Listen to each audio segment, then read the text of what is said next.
If your feet are killing you at the end of the day, don't throw out your heels yet. Instead, let's talk to Dr. Tammy Chapman of the Neurologic and Orthopedic Hospital of Chicago.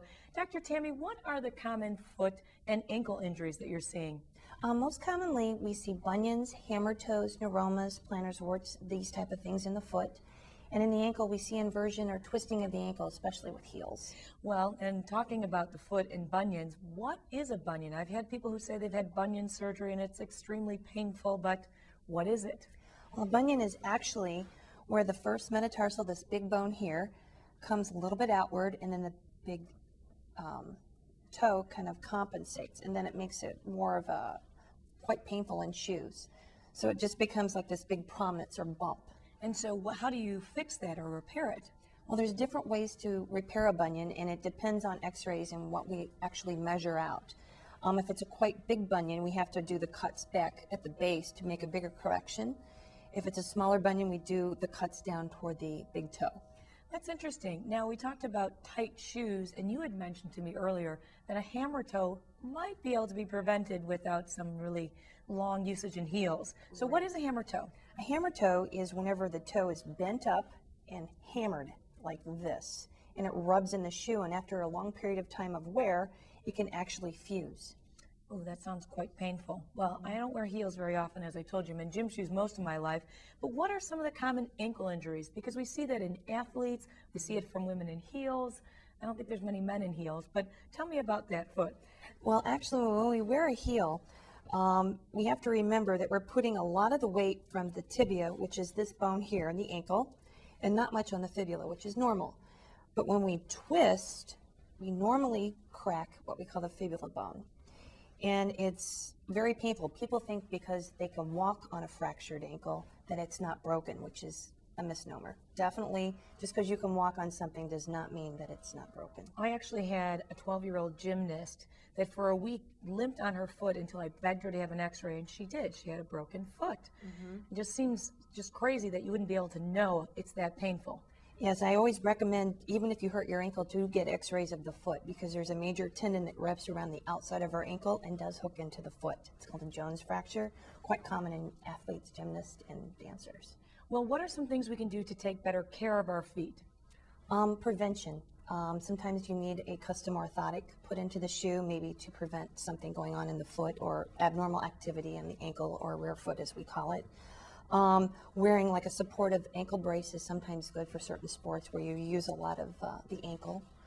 And just prevention is probably the best thing, and buying a pair of shoes that you have enough room in what we call the toe box and good support on the arch.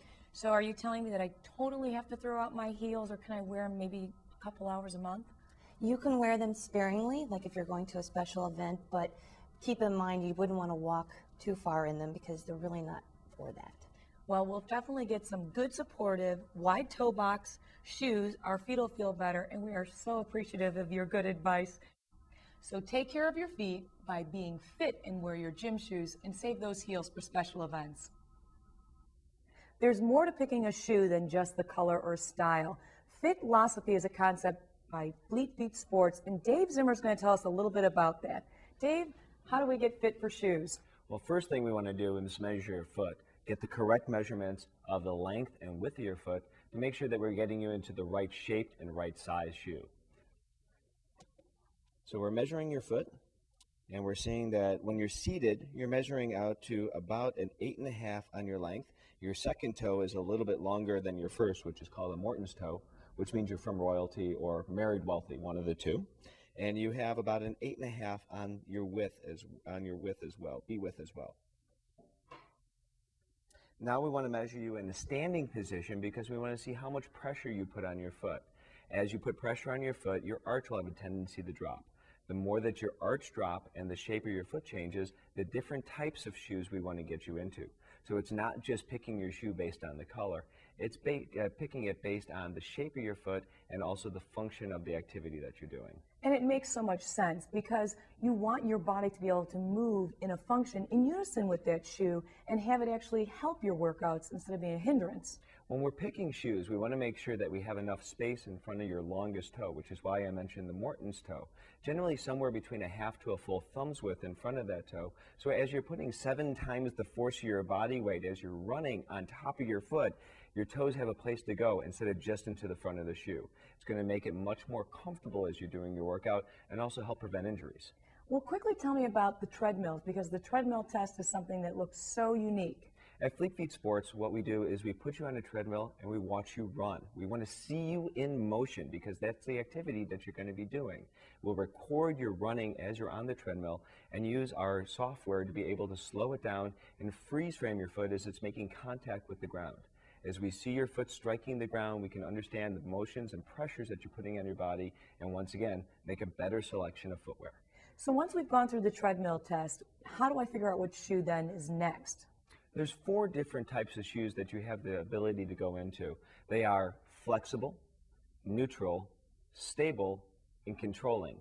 And depending on how much motion or flattening of your foot that we see is dependent on what shoe you're going to go into. The higher your arch, the more neutral or soft the shoe. The flatter the foot, the more stable or controlling the shoe. So this really is down to a science, this fit philosophy. And it's also a great way to understand that you just can't go off and buy a shoe off the shelf. You really need to get fit for your shoes because they're what connect you to the ground and make your movement patterns correct. So check out our website, fittodaytv.com, and get tips on fit philosophy from Dave Zimmer at Fleet Feet Sports Chicago.